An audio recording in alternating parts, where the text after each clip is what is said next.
nous tous, vous comme moi et comme chacun, grogne en voyant que l'Europe se faisant, manifestement, elle se fait mue principalement par les intérêts, le business. On gémit, on dit on aurait voulu une Europe sociale. Bravo, mais il y a une première phase. A-t-on jamais vu au cours des siècles des unités se faire entre des États, des provinces, je ne sais pas quoi, bon, qui décidaient de s'unir par humanitarisme, par une politique sociale qui serait plus avancée. C'est pas, faut pas se fermer les yeux sur la réalité. Il ne s'est jamais fait historiquement d'union que par intérêt, pour des raisons stratégiques, de domination, de force par rapport à des voisins. Mais alors, après est venue l'insatisfaction, est venu le mouvement revendicatif qui aboutit, après la fin de l'esclavage, à la fin du servage, et qui aboutit à des contrats tels que nous les vivons. Non. Alors,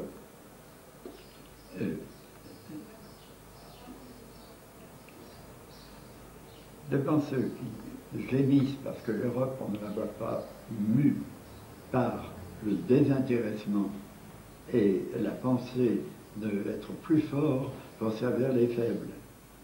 Il faut leur dire, mais soyez les pieds sur la terre, réalistes, aider l'Europe à se faire, qu'elle se fasse par des bourgeois, par des banquiers, etc. C'est impossible que ce soit autrement.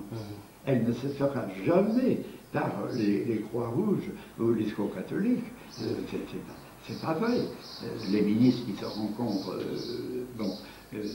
pour prendre des décisions que l'on peut apprécier techniquement plus ou moins bien l'euro, etc. Mais je ne me mêle pas de ça. Je laisse faire par ceux qui ont de telles puissances, de tels moyens qu'ils peuvent imposer, même à nos démocraties. Je suis persuadé qu'on ferait un référendum sur l'euro. Ça se fera peut-être, on ne sait pas. Pardon ? Ça se fera peut-être. Et si ça se fait, je suis convaincu que le courant qui aura été créé, qui est déjà créé, sera tel qu'il aura la majorité. Pour le regrettant, grognant, gémissant, mais on ne recule pas. N'est-ce pas ? Bon.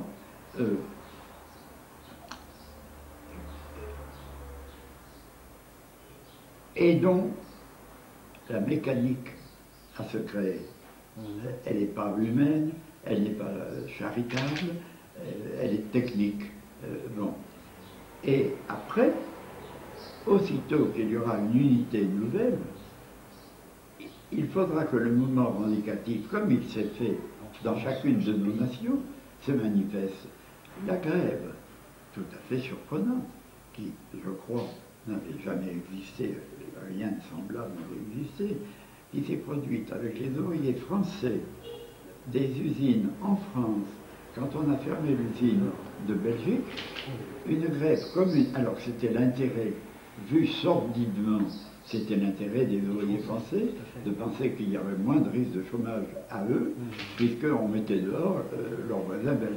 Et qu'on ait vu une première grève supranationale d'unité par-dessus les frontières, c'est un événement. La rencontre des chômeurs sur le pont de l'Europe à Strasbourg la semaine dernière. Les deux faits doivent être pris en considération. Un, jamais des mouvements, des évolutions politiques comme celle-là ne sont faites par la vertu, n'est-ce pas? Laissons-le faire par la force.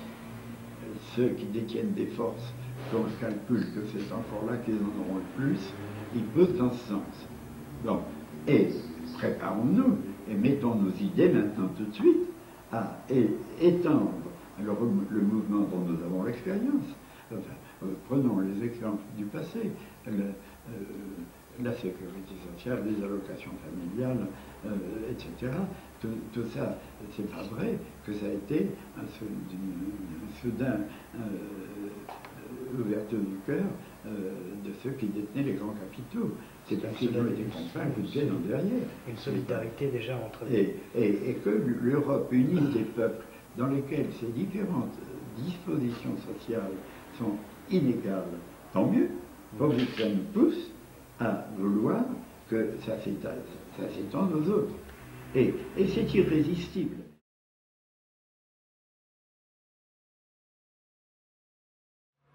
Que vos fils vivent déjà et qu'ils auront à vivre à l'échelle planétaire. Le troisième fait pour l'humanité de notre temps, c'est le fait, de même que je disais, on est condamné à tout savoir, on est condamné à de nouveaux partages, on n'y échappera pas. On est condamné au temps libre. Que va devenir le temps libre? Sommes-nous capables de faire un temps libre de promotion, d'humanisation? Il y a des enfants de bidonville qui sont doués pour aller à Polytechnique. Mais ni dans la nourriture de bébé, ni dans les conversations de l'entourage, rien ne les a conduits, comme le fils d'un polytechnicien, à entendre évoquer des sujets à mesure qu'ils grandissaient, qui le disposent à cela. Et dans les familles de polytechniciens, il se trouve tel ou tel des enfants qui est un crétin. Il n'y a pas, ça c'est pas héréditaire, les dons. Alors, ce temps libre va-t-il permettre à ceux qui ont des capacités qui n'ont jamais pu se développer, est-ce que ça va être un temps qui leur permettre, comme il y a déjà les universités du troisième âge, il va falloir penser à celles du quatrième âge. Parce que non seulement on empêche les bébés de mourir, mais on aggrave en prolongeant la vie des vieux dans les pays sous-développés et même chez nous. On va être acculé chez nous à imaginer, il y a déjà des sociétés économiques, financières, qui, quand la guerre a fini,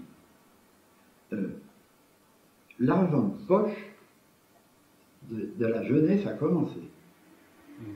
Et se sont créées des sociétés commerciales pour sucer l'argent de poche.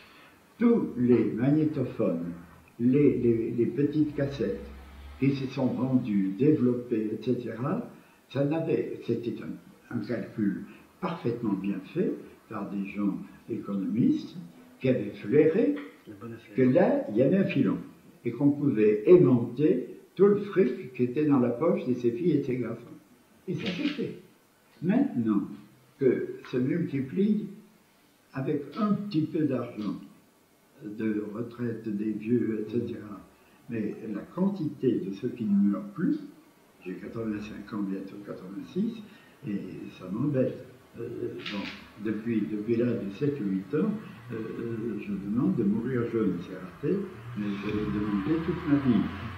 Donc, j'ai retrouvé tout dernièrement, à la demande d'un vieux moine qui était noviciat avec moi, qui étant infirme, me dit: je voudrais faire un livre sur ce qu'était notre manière de vivre, qui n'existe plus dans l'ordre des Capucins il y a 60 ans. Est-ce que vous ne trouveriez pas quelques papiers qui m'aideraient? Et j'ai retrouvé, l'ayant totalement oublié, j'en ai des photocopies, pas le donner. J'ai retrouvé, à 85 ans, un papier où j'écrivais, j'avais 19 ans. Il y avait 3 semaines que j'avais pris le froid. J'écrivais: mon Dieu, en venant ici, je croyais que vous avez tout donné. L'argent, la famille, une carrière. Je m'aperçois que c'est pas vrai. Je ne vous ai pas donné ce à quoi je tiens bien, je tiens le plus, vous le savez bien. C'est le désir, depuis que j'ai vu mourir mon grand-père, le désir de mourir jeune. On m'a expliqué que, bon, pour un homme, mourant, il allait au paradis.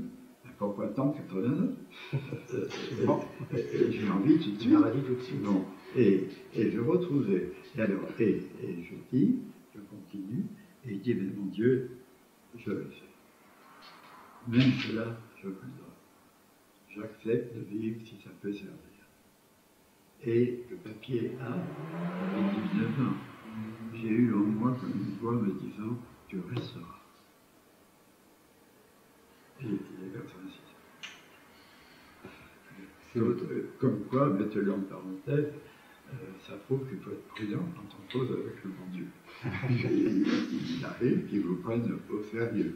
Autrement dit, votre destinée qui était grande par rapport aux humains, elle vous a été vraiment imposée. Votre destinée qui était grande par rapport au commun des prêtres, des gens qui sont sur terre, vous a été imposée, c'est une mission un petit peu. Oui, j'ai accepté de vivre, mais je n'en avais pas eu envie.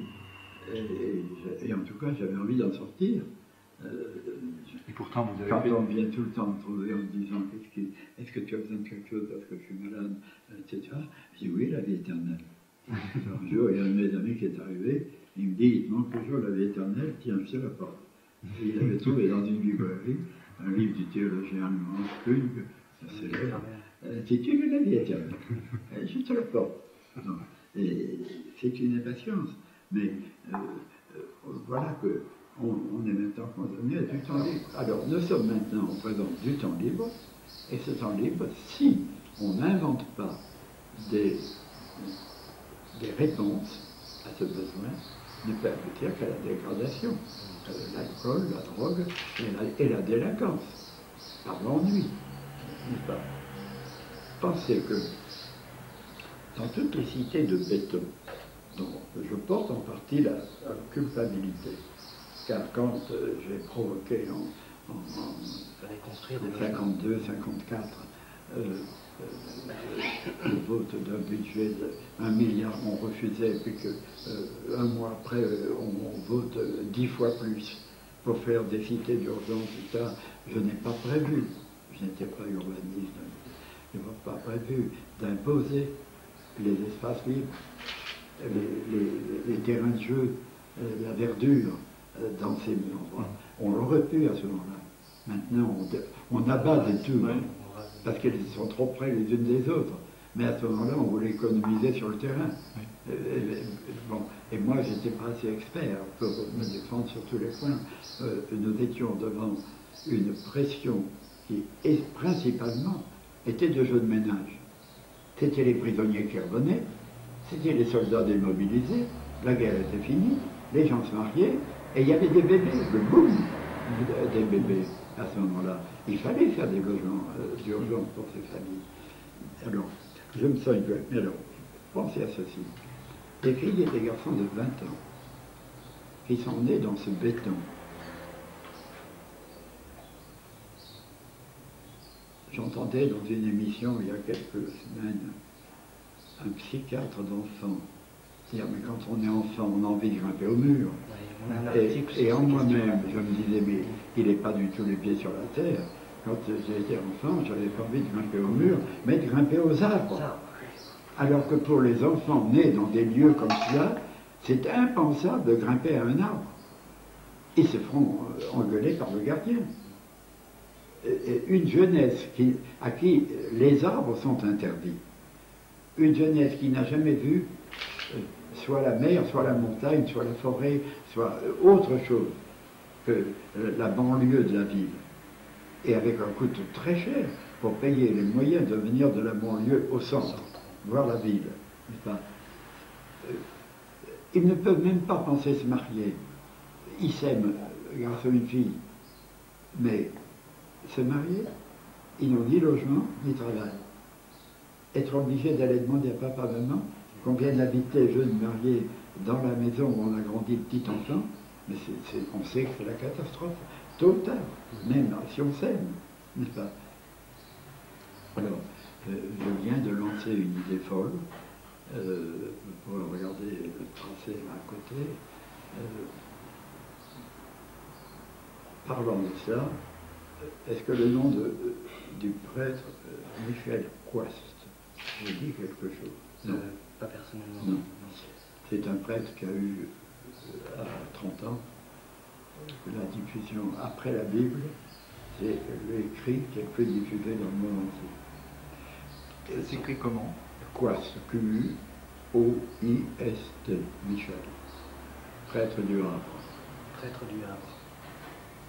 Bon. Et il a écrit un livre. Un beau jour, il a écrit un livre à partir de l'expérience qu'il avait de la jeunesse, le journal de Dany. Le journal de Dany. Bon, ce journal qui est tiré, traduit dans toutes les langues du monde, est tiré à je ne sais pas le nombre de millions d'exemplaires. On peut vous donner l'âge de sa sœur, il vient de mourir, lui. Bon, après ce succès, on l'a supplié sur un deuxième livre féminin, sur tous les exemples de ce qu'il disait. Et il a écrit le journal de Annie. Le journal de Annie, c'est deux. Et entre les deux, pour des gens un peu plus âgés que vous, témoignent que ça a marqué leur jeunesse, ces livres. Ça a été vraiment. Il vient de mourir. Un cancer du pancréas, cancer incurable. Il ne peut être traité ni par la chimie ni par la chirurgie. Et les médecins ont informé qu'il avait 3 mois de vie. Il a écrit ses amis d'admirables lettres sur les donne. Et j'en ai plusieurs copies pour annoncer. Et il m'écrit à moi. Il me dit, j'avais la coutume tous les ans, au lycée technique de Saint-Cloud, au-dessus du Havre, 1500 élèves, de venir la veille de la rentrée faire une journée pour les professeurs, les parents et les grands qui s'intéressaient.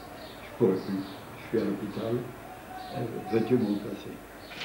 J'y vais, et je termine en évoquant ce drame du temps libre. Bon. Et je dis, j'ai un rêve dont je parle depuis plusieurs années, c'est de lancer l'idée de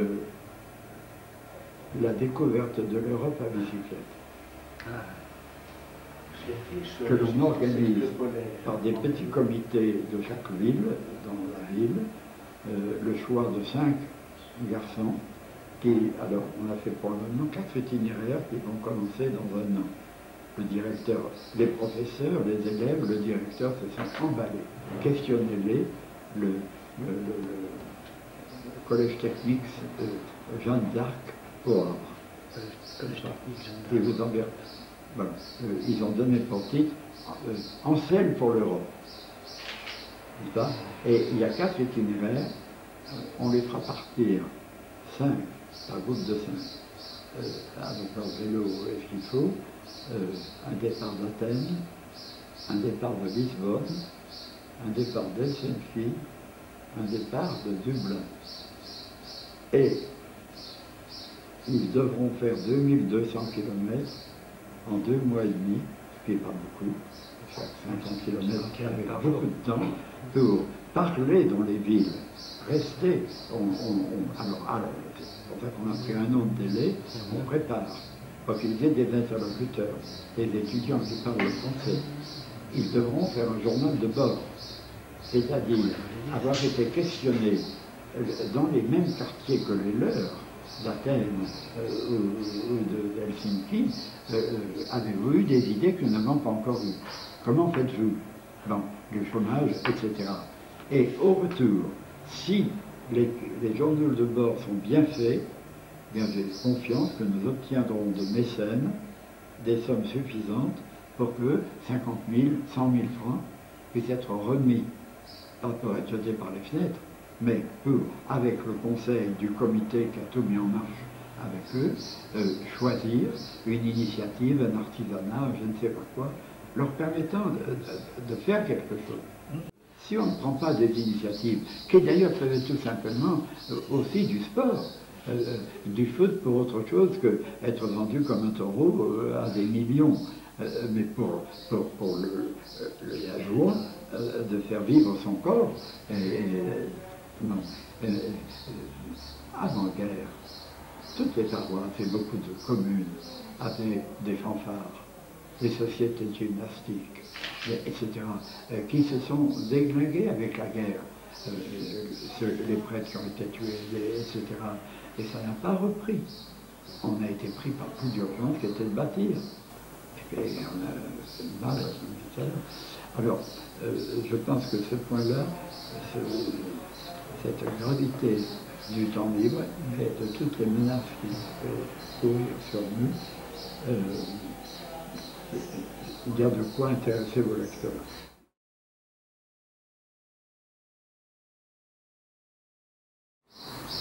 Quand on est dans des actions comme celle qu'ont rempli ma fille,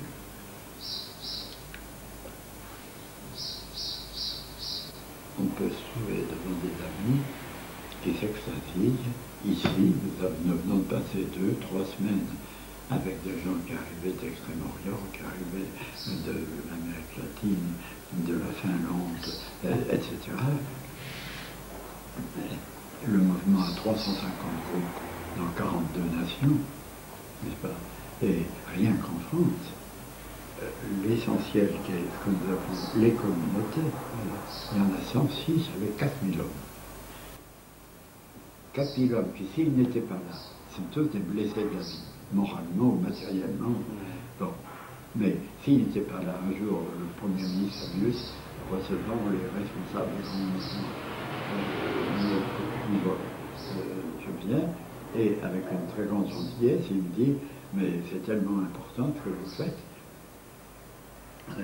Est-ce que l'État vous donne un prix de journée suffisant? Et j'ai éclaté en lui disant, Monsieur le Premier ministre, l'État ne nous donne rien, c'est nous qui donnons. Car ça rejoint les questions. Nous refusons absolument un prix de journée, excepté pour un invalide, un infirme, un vieillard, qui bénéficiera des lois de Monsieur tout le monde. Mais pour nous, la première, on a 3 règles dans ces mouvements.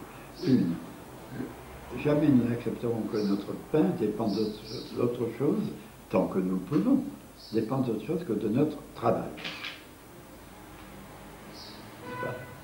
Et par des préfectures nous demandent, venez créer une communauté dans le département, et on vous donnera.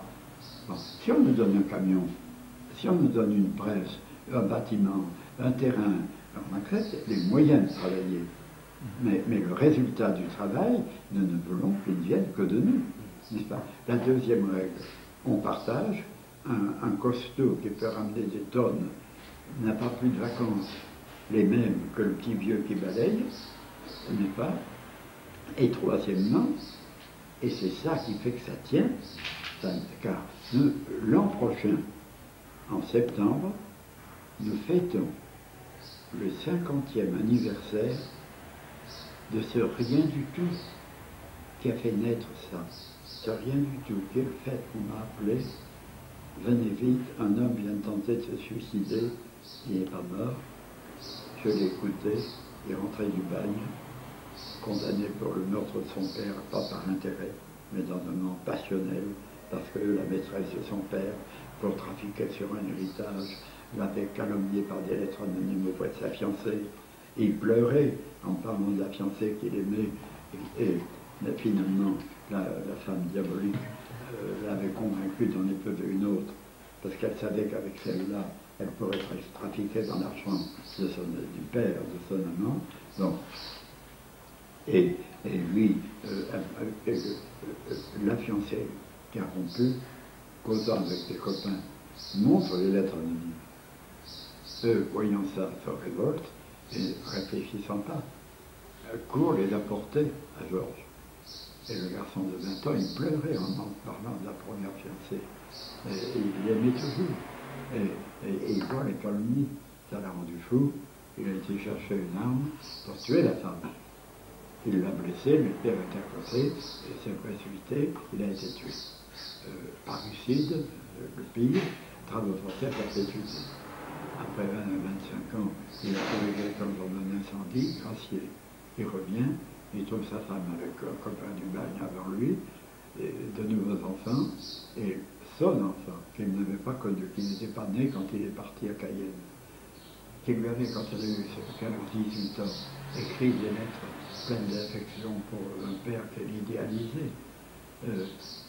Quand il revient, inattendu, tuberculeux, paludéen, un peu alcoolique, il est une épave, et il sent qu'il répugne à sa fille, qu'il est rejeté par, et alors il n'a plus de raison de vivre, il veut mourir. Et tout ce qui maintenant s'étend dans 42 pays est né de un seul mot qui a été la vérité de ma part. Ce n'est pas un calcul, je n'y avais pas pensé avant. Je lui dis, Georges, ton malheur est terrible, mais moi je ne peux rien pour toi. Ma famille est aisée, mais je signais chez le notaire quand je suis devenu moine que je renonçais à tout héritage, je n'ai rien. Je suis député par suite de la guerre, je reçois une indemnité, mais il y a tant de familles qui viennent pleurer sans logis que je n'ai que des dettes pour acheter des matériaux, et donc je ne peux rien te donner. Mais, et c'est là que vraiment c'est le génie de l'Esprit Saint, cette pensée qui éclate, je lui dis, moi qui ne peux rien, je te dis, puisque tu es mourir, tu es libre, tu n'as rien qui t'embarrasse. Ben, avant de te tuer, tu voudrais pas me donner un peu de main pour finir plus vite. C'est-à-dire que c'était l'au-delà de la bienfaisance. La bienfaisance, tu es malheureux, je vais être bon, je te donne, et c'est au-delà. C'est, tu es malheureux, tu es rejeté, tu te sens marginalisé, exclu, etc. Tu es nécessaire. Une maman pleure dans une cave, elle attend avec impatience de jour en jour sa maison. Et mon travail au Parlement ne laisse pas beaucoup de temps. Et si on était deux, au lieu de moi tout seul, ça irait plus vite. Et parce que cet homme, de rien, un homme perdu, voyait qu'il était nécessaire, qu'il n'était plus de trop. Et évidemment, il fallait que ça ne soit pas de bons conseils. Si j'avais été un moraliste, je lui disais, madame, fais ça, donc cassé comme il était, il n'aurait rien fait. Mais il a, voyant qu'une amitié s'offrait, il n'était plus lui, on était ensemble. Et cela devenait possible. Et aujourd'hui, s'il y a des types en France, 4000 bons hommes, qui tous étaient décabossés, moralement ou matériellement, si ça n'existait pas, à l'époque de Fabius Occasioni, on n'était pas 4000, on tournait 500 peut-être, et alors il avait fait un calcul rapide, il m'avait dit, mais il y a un fort pourcentage de ceux qui sont là, qui s'ils n'y étaient pas, seraient à l'hôpital, à l'asile, ou délinquants par les délits de misère. Et il calculait qu'est-ce que coûte la moyenne d'une journée d'hôpital, d'une journée de prison, multiplié par 3500 hommes, multiplié par 365 jours, et il calculait ce que ça rapportait à la France, ce que ça économisait, et en refusant un seul centime venant de l'État. Cette maison a été achetée avec l'argent du chiffonnier. Il n'y a pas eu de don, il n'y a pas eu d'argent autre que le fruit de leur travail. C'est un petit peu pour moi, le précepte, le miracle, le signe qui donne confiance dans l'avenir, alors qu'on est dans un tournant avec le 50e anniversaire qui arrive. Le président qui est là depuis le merveilleux italien Franco Bettoli doit interrompre sa charge à l'automne parce que sa santé ne peut plus tenir le coup, et c'est une tâche très lourde à travers le monde. Il faut être prêt à partir. Bon, c'est un moment. Mais je suis certain que si ce moment existe, et si ce prodige s'accomplit, que chacun de ces 350 groupes cotise pour créer un fonds commun central qui permet des fondations nouvelles. Et actuellement, ce qui nous coûte le plus pour l'aider, c'est la communauté de New York. À Harlem, l'État menaçant, réclamant des impôts, des taxes, etc. Sur la communauté? À notre communauté. Ah bon? Et David Kirk, qui est là-bas depuis 25 ans, il a risqué ça, qui était un des intimes de Martin Luther King, qui a été en prison avec lui. Bon, il est maintenant à bout de force, n'est-ce pas? Et c'est la vérité. Il y a une autre communauté qui nous coûte très cher en ce moment au Front central, c'est la Colombie. Parce que la communauté avait si bien réussi pour un peuple qui ne pouvait vivre que de la pêche mais un peuple de Noirs. Mais il y avait des Noirs enrichis, qui avaient des bateaux, qui exploitaient les gens comme matelots. On a envoyé à la communauté un premier bateau. On lui a donné de quoi acheter un premier bateau. Il a été naufragé, un deuxième. Ils vivent de la pêche, ils font vivre autour d'eux, on aménage quand il y a des frigos pour la vente, etc. Et parce qu'ils étaient dans un cirque particulièrement favorable, ils se sont mis à se faire constructeurs de pétroliers petits pour s'en aller prendre aux grands pétroliers tankers qui restent au large de quoi approvisionner tous les ports de la côte. Et par leur chantier naval, la mafia est en train de les menacer chaque jour. Si vous ne nous vendez pas votre truc, on tuera. Et on sait que là-bas, c'est vrai. Le responsable est venu 2 fois dans les 6 derniers mois pour qu'on trouve des solutions pour essayer de calmer. Ce sont les 2 lieux où c'est plus terrible. La Colombie et New York. Enfin, que New York fasse appel aux communautés du Bénin qui commencent. Leur premier travail a été le ramassage des ordures ménagères. La ville, depuis Adam et Ève, n'avait jamais connu le ramassage des ordures. C'est bien que c'en était partout. Et la première chose qu'ont fait, les communautés qui se sont unies avec les premiers Africains qui voulaient, qui s'étaient formés ici, on leur a donné un tracteur, des remorques, et ils ont commencé le ramassage des ordures. Et ce ramassage des ordures, ils ont obtenu qu'on leur donne un terrain à 10 km de là, ils en font un triage, ils en font un humus qu'ils vendent très cher et qui leur permet de faire des cultures ménagères raffinées, n'est-ce pas? Et en même temps qu'ils revendent les métaux et tout ce qu'ils ont mis de côté, comme nous l'avons fait il y a 50 ans dans la banlieue de Paris, n'est-ce pas? Alors, mais de penser que des petites communautés comme ça envoient un petit centième de ce qu'elles arrivent à gagner pour payer les dettes de New York, c'est bon.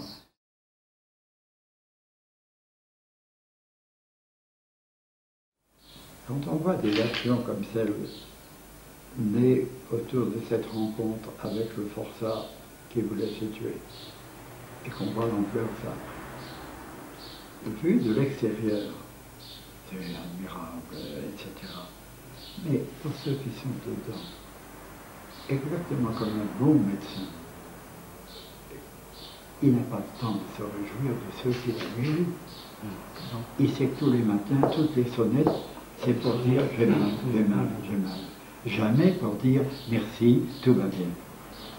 Eh bien nous c'est ça.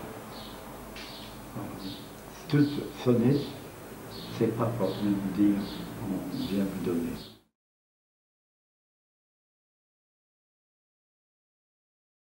J'avais donné pour la carte du jour de l'an qu'ils ont faite, j'avais donné comme idée qu'ils mettent un texte, je vais revenir, mais je ne sais pas si je le retrouverai, où j'avais mis donner à la jeunesse des rêves réalisables. Un père de papa, un père de famille, il y a quelques mois, venu me voir à Esteville, pleurait.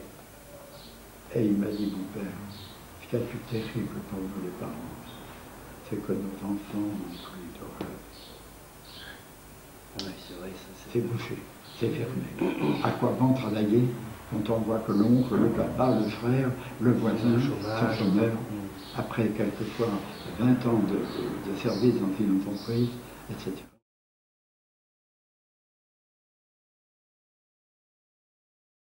Il arrive que l'on me demande, mais enfin mon père, vous en avez tant bavé pendant 40 ans, on en avait plus, depuis la guerre.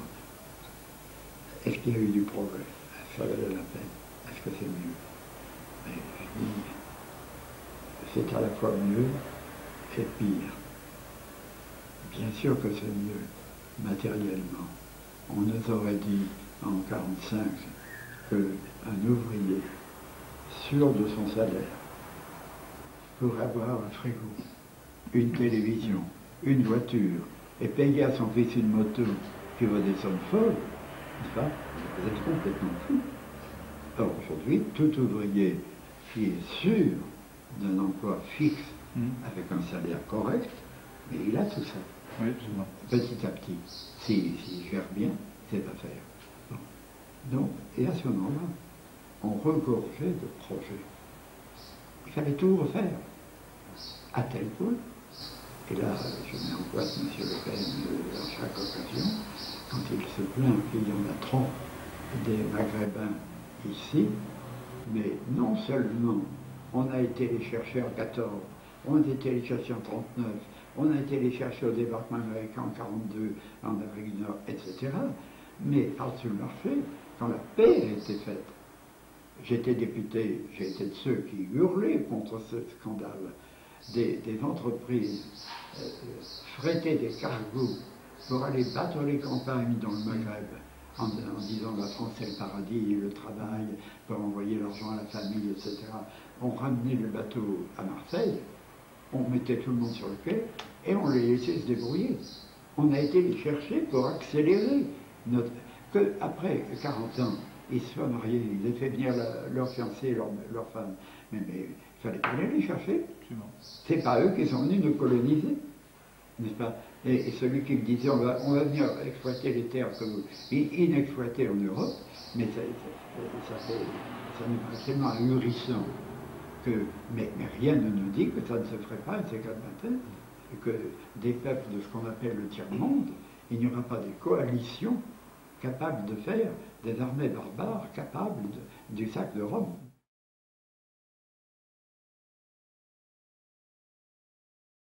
Là où est le pire à notre époque, c'est donc mieux parce qu'il y a des voitures, il y a des télévisions, etc. Pas que chez les Bleus, bon. Mais là où est le pire, c'est que il n'y a plus de projet. Questionnez les filles et les garçons, quel est leur projet? Quand est mort Cousteau, un journaliste, j'ai dit, je le connais, je n'ai qu'un mot à dire, la France lui doit d'avoir redonné des rêves réalisés. C'était pas réalisable par n'importe qui. Il était officier de marine, il avait des tas d'atouts, l'appui du prince de Monaco quand on lui a confié des choses de la mer à Monaco. J'en ai écrit à la princesse Grace, peu avant sa mort, pour lui dire, mais utilisez Cousteau pour faire de l'agriculture sous-marine, les algues, dont vit le Japon, n'est-ce pas? Et on aurait pu, peut-être on aurait évité bien des parasites qui maintenant envahissent la Méditerranée, si on avait... mais il a apporté du rêve. Quand nous revoyons quelque chose avec sa vanité, son bonnet rouge, il fallait qu'on voit bien que c'était lui qui était là. Qu'on reconnaisse. Oui, mais mieux ça qu'il a fait, n'est-ce pas?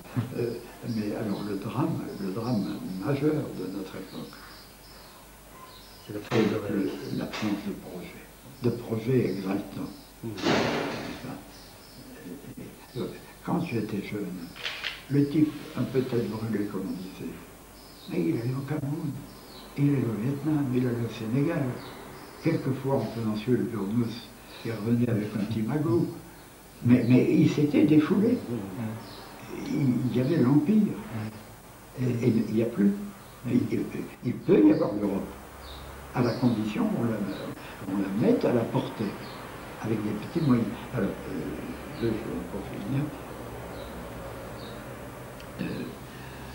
Il y a eu un temps, nous dit-on, et c'est sûr, où l'Europe était constellée des pèlerins qui s'en allaient à Saint-Jacques-de-Compostelle, voir tel ou tel autre lieu.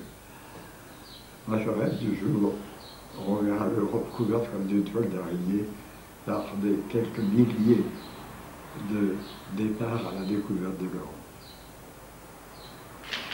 Quelques milliers de petites équipes en vélo, avec des coutumes qui se créeraient, un peu comme il y a eu les confréries au Moyen-Âge, les francs-maçons, l'origine de la franc-maçonnerie, mais qu'il y ait des espèces comme il y a les compagnons du devoir, etc.